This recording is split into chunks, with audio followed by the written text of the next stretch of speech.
Hello guys, இப்போதைக்கு பார்த்தீங்கன்னா saint soldier அப்படிங்கிற இந்த ஒரு அனிமேவோட சீசன் 1 பார்த்தீங்கன்னா கம்ப்ளீட்டாக இருக்குது. இப்போது இந்த வீடியோவில் இந்த அனிமே வந்து நல்லா இருக்கா நல்லா இல்லையா அப்படிங்கிற மொத்த மேட்ரு பார்த்துடலாம். வீடியோக்குள்ளே போடுறது எனக்கு புதுசாக இருந்தால் உடனே சப்ஸ்கிரைப் பண்ணிட்டு வீடியோ பண்ணுங்க. சரி வாங்க இப்போ வீடியோக்குள்ளே போகலாம். これは私がこれは俺が総組長のヒーローを目指す物語だ。இந்த சீரீஸோட பிளாட்டர்னு பார்த்தீங்கன்னா இப்போதைக்கு வந்து இந்த வேர்ல்டை பொறுத்த வரையும் ஃபீமேல்லாம் பார்த்தீங்கன்னா ஓவர் பவராக இருப்பாங்க. மேல் பார்த்தீங்கன்னா அவங்க வந்து கொஞ்சம் வீக்காக தான் இருப்பாங்க. அதையும் தாண்டி அவங்க வந்து பார்த்தீங்கன்னா வீட்டு வேலை கற்றுக்கிட்டு மோஸ்ட்லி பார்த்தீங்கன்னா அவங்க அடக்க ஒடக்கமாக இருக்கணும். அதுதான் பார்த்தீங்கன்னா இந்த வேர்ல்டோட கான்செப்ட். அதையும் தாண்டி ஜப்பானில் பார்த்தீங்கன்னா அங்கங்கே நிறையா போர்ட்டல் ஓப்பன் ஆகும். அந்த போர்ட்டல் வந்து அங்கே இருக்கிறவங்கள மட்டோ அப்படிங்கிற அந்த ஒரு டீமன் வேர்ல்டுக்கு அப்படியே கூட்டிகிட்டு போயிடும். ஸோ இப்போதைக்கு பார்த்தீங்கன்னா இந்த மட்டோவில் நிறைய ஷுகிஸ் அப்படிங்கிற இந்த ஒரு மான்ஸ்டர்ஸ்லாம் இருக்கும். ஸோ இப்போதைக்கு பார்த்தீங்கன்னா அந்த ஷுகிஸ் கிட்ட இருந்து இந்த மக்களை காப்பாற்றுறதுக்காக டீமன் டிஃபென்ஸ் ஃபோர்ஸ் அப்படிங்கிற இந்த ஒரு ஃபோர்ஸ் இருக்கும். ஸோ இந்த ஃபோர்ஸில் பார்த்தீங்கன்னா கியோக்கா அப்படிங்கிற இந்த ஒரு பொண்ணு இருப்பா. இந்த பொண்ணு பார்த்தீங்கன்னா சுப்ரீம் கமாண்டர் அப்படிங்கிற அந்த ஒரு போஸ்டிங், அதாவது பார்த்தீங்கன்னா நருட்டோவில் ஹொகாகே அப்படிங்கிற அந்த ஒரு போஸ்டிங் இருக்கும்ல, அதே மாதிரி தான் பார்த்தீங்கன்னா இந்த டீமன்ஸ் டிஃபென்ஸ் ஃபோர்ஸில் சுப்ரீம் கமாண்டர் அப்படிங்கிற இந்த போஸ்டிங் தான் இருக்கிறதுலே ஸ்ட்ராங்கஸ்டான போஸ்டிங். அந்த ஒரு போஸ்டிங் போகணும் அப்படின்ட்டு இந்த பொண்ணு ஆசைப்படுவா. அதே மாதிரி இந்த மட்டோவில் யுகி அப்படிங்கிற இந்த ஒரு பையன் மாட்டிப்பான். அந்த சமயத்தில் அவனை காப்பாற்ற வர டீம் தான் பார்த்தீங்கன்னா ஸ்குவாட் 7. ஸோ அந்த ஸ்குவாட் 7ஓட கேப்டனா இந்த ஒரு கியோக்கா அப்படிங்கிற பொண்ணு இருக்கா. இவனோட பவர் பார்த்தீங்கன்னா மற்றவங்கள அடிமையாக்கிப்பா. அப்படி அடிமையாக மாற்றுறப்ப அவங்களுக்கு கொஞ்சம் பவர் அதிகமாக கிடைக்கும். பட் இப்போதே பார்த்தீங்கன்னா அவள் வந்து ஷுகிஸ் இருக்குல்ல, இந்த ஷுகியை தான் பார்த்தீங்கன்னா அடிமையை மாற்றி அவள் சண்டை போட்டுட்டு இருக்கா. பட் அந்த இடத்துல பார்த்தீங்கன்னா அவள் வந்து இந்த யூகியை பார்க்குறப்ப அந்த யூகி பார்த்தீங்கன்னா பவர் இல்லாமல் வந்து அவன் அங்கே இருக்க இன்னும் சில பசங்களை காப்பாற்ற ட்ரை பண்ணுவான். ஸோ அதனால பார்த்தீங்கன்னா இந்த சமயத்தில் கியோக்கா வந்து அவளோட பவர் யூஸ் பண்ணி இந்த யூகியை அவளோட அடிமையாக மாற்றிப்பா. ஸோ அப்படி அவள் அடிமையாக மாற்றுறப்ப இந்த யூகிக்கு பவர் கிடைக்கும். ஸோ இப்போதைக்கு இவங்க 2 பேரும் சேர்ந்து அவங்க கோலை அடைஞ்சாங்களா அப்படிங்கிற அதுதான் பார்த்தீங்கன்னா இந்த சீரீஸோட கதையாகவே இருக்குது. இந்த அனிமேவோட பாசிட்டிவ் பாயிண்ட்டை பார்க்குறதுக்கு முன்னாடி ஒரு முக்கியமான மேட்டர் இருக்குது. அது என்னன்னு சொல்லிடுறேன். அதாவது இந்த அனிமே பார்த்தீங்கன்னா இச்சி டைப், அதாவது பார்த்தீங்கன்னா இது வந்து ஒரு 18+ அனிமே. அதனால நீங்கள் ஒரு 18+ அப்படிங்கிற அந்த மேட்ரை பார்த்துட்டு இந்த அனிமேவை பார்க்கலாமா வேணாமா அப்படிங்கிற அந்த ஒரு விஷயத்தை நீங்கள் முடிவு பண்ணிக்கோங்க. ஃபஸ்ட்டு இந்த அனிமேவோட பாசிட்டிவ் பாயிண்ட் சொல்கிறப்ப இந்த அனிமேவோட இந்த ஒரு அனிமேஷன் ஸ்டைல் இருக்குல்ல அந்த மாதிரி சொல்லலாம். இந்த அனிமேஷன் பார்த்தீங்கன்னா ரொம்ப சூப்பர் அப்படிங்கிற அந்த மாதிரிலாம் இல்லை. பட் ஓரளவுக்கு பார்த்தீங்கன்னா அனிமேஷன் அவங்க நல்லாவே பண்ணியிருந்தாங்க. அதுலேயும் பார்த்தீங்கன்னா ஃபைட் சீன்லாம் பார்த்தீங்கன்னா அந்த அனிமேஷன் அவங்க ரொம்ப சூப்பராக பண்ணியிருந்தாங்க. அதெல்லாம் பார்த்தீங்கன்னா பார்க்குறதுக்கு பக்கவாக இருந்தது.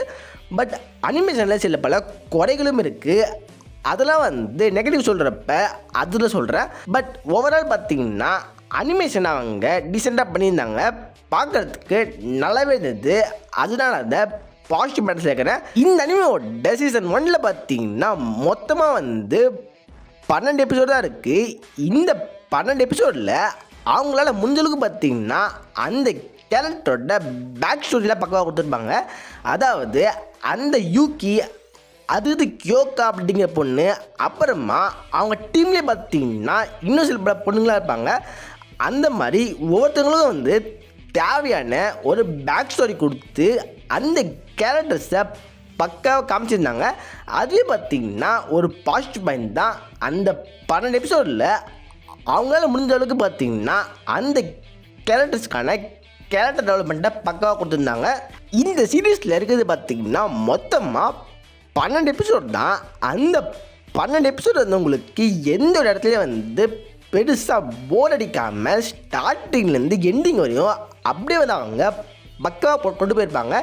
நீங்கள் ஸ்டார்ட் பண்ணிட்டீங்கன்னா கண்டிப்பாக வந்து இந்த அனிமே முடிச்சிடுவீங்க அப்படிங்கிற அந்த அளவுக்கு செம்ம என்கேஜிங்காக அந்த கதையை அவங்க எடுத்துகிட்டு போயிருந்தாங்க. அதுவே பார்த்திங்கன்னா ஒரு நல்ல விஷயந்தான். அதையும் தாண்டி பார்த்திங்கன்னா இதில் வந்து அவங்க பல இடங்களில் ஹியூமர்லாம் வச்சுருப்பாங்க. அதெல்லாம் வந்து நீங்கள் சிரித்து என்ஜாய் பண்ணி பார்க்குற மாதிரி இருக்கும். பட் முக்கியமான மேட்டர் பார்த்திங்கன்னா அவங்க கொண்டு வந்த முக்கால்வாசி காமெடி வந்து அடல் ஜோக்காக தான் இருக்கும். அதாவது பெரியவங்க பார்த்து என்ஜாய் பண்ணலாம், பட் சின்ன பசங்க பார்த்தாங்கன்னா அவங்களுக்கு அது எப்படி இருக்கும் அப்படிங்கிற அந்த மேட்டர் தெரியாது.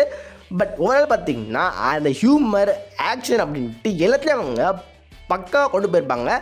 அதுலேயே வந்து லவ் ஸ்டோரி உள்ளே இருக்கும். ஹீரோ இருப்பான், ஹீரோ சுற்றி பார்த்திங்கன்னா பொண்ணுங்க மட்டும் தான் இருப்பாங்க. இந்த அனிமே நீங்கள் பார்க்குற ஒரே மேல் கேரக்டர் இந்த ஹீரோ மட்டும்தான். அவனை தாண்டி அங்கே இருக்க எல்லாமே பொண்ணுங்கிறப்ப அந்த பொண்ணுங்க பார்த்திங்கன்னா எல்லாருமே வந்து ஹீரோவை லவ் பண்ணுவாங்க.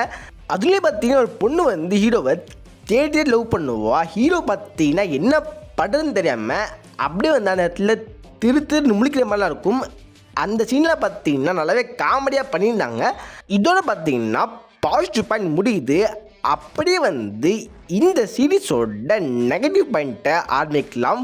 ஃபஸ்ட்டு பார்த்திங்கன்னா எனக்கு வந்து இந்த சீரீஸில் இதுதான் வந்து ஒரு பெரிய நெகட்டிவாக ஃபீல் ஆச்சு. அதாவது இந்த ஒரு ஷுகிஸ் அப்படிங்கிற இந்த மான்ஸ்டரை காட்டுறாங்களே, இந்த மான்ஸ்டர் உங்களுக்கு பார்க்குறப்ப அப்படியே பார்த்திங்கன்னா இந்த டிசைனை ப்ளீச்சில் வந்த அந்த ஒரு ஹாலோவை அப்படியே காப்பி பண்ணி இங்கே பேஸ்ட் பண்ண மாதிரி தான் இருக்கும். அப்படியே பார்த்திங்கன்னா அதே டிசைன் இருக்கிறப்ப அது வந்து உங்களுக்கு ஒரு யூனிக்காக ஃபீல் ஆகலை, அப்படியே வந்து காப்பி பண்ண மாதிரி தான் இருக்குது. ஸோ அதனால் பார்த்திங்கன்னா அது வந்து ஒரு நெகட்டிவாக ஃபீல் ஆச்சு. அதையும் தாண்டி பார்த்திங்கன்னா இந்த ஒரு ஷுகீஸ்லாம் இருக்குல்ல, இந்த ஷுகீஸ் பார்த்திங்கன்னா சில சீனில் வந்து அப்படியே பெருசாக மாறுற மாதிரி இருக்கும். அப்படி வந்து பெருசாக அதை காட்டுறப்ப அந்த இடத்துல மட்டும் பார்த்திங்கன்னா அந்த ஒரு அனிமேஷன் அவங்க சொதப்பின மாதிரி ஃபீல் ஆச்சு. ஆல்ரெடி பார்த்திங்கன்னா அனிமேஷனில் நெகட்டிவ் இருக்குதுன்னு சொன்னால அது வந்து இதுதான். இந்த அனிமே பொறுத்த வரையும் மட்டோன்னுவாங்க, அப்புறமா ஷுகி அப்படின்வாங்க. அதுக்கடுத்து இந்த ஷுகியோட அட்வான்ஸ்டு வெர்ஷனாக நிறைய வில்லன்ஸ் அவங்க கொண்டு வருவாங்க. பட் மோஸ்ட்லி பார்த்திங்கன்னா இந்த பல மேட்டரோட ஆரிஜின் அவங்க தெளிவாக பார்த்திங்கன்னா சொல்லவே இல்லை. அந்த ஆரிஜின்லாம் பார்த்திங்கன்னா கண்டிப்பாக அவங்க போக போக சொல்லுவாங்க. பட் என்னை பொறுத்தவரை பார்த்திங்கன்னா அது வந்து ஒரு குட்டி நெகட்டிவாக ஃபீல் ஆச்சு, அவ்வளவுதான். மற்றபடி பார்த்திங்கன்னா இந்த சீரீஸ் வந்து ஒரு தரமான சீரீஸ் தான். நீங்கள் பார்க்கணும் அப்படின்னா கண்டிப்பாக பார்க்கலாம். முக்கியமான மேட்டர்னு பார்த்தீங்கன்னா இந்த அனிமே வந்து யூடியூப்லேயே இருக்குது. நீங்கள் யூடியூப்லேயே பார்த்தீங்கன்னா இதை ஃப்ரீயாக பார்க்கலாம். இந்த அனிமேவை நீங்கள் ஆல்ரெடி பார்த்துருந்தா இந்த அனிமேவுக்கு நீங்கள் 10 out of எவ்வளோ கொடுப்பீங்க அப்படிங்கிற அந்த ஒரு மேட்டரை கீழே கமெண்ட்டில் போடுங்க. பட் நான் கண்டிப்பாக இந்த அனிமேவுக்கு 10 out of 9 கொடுப்பேன். அந்தளவுக்கு ஒரு பக்கமான அனிமேவாக இருக்குது. இந்த வீடியோவில் தான். இந்த வீடியோ பிடிச்ச லைக் பண்ணுங்கள், உங்கள் ஃப்ரெண்ட்ஸுக்கு ஷேர் பண்ணுங்கள், நம்ம சேனலில் மறக்காமல் சப்ஸ்கிரைப் பண்ணுங்கள். Okay, good bye. Yeah.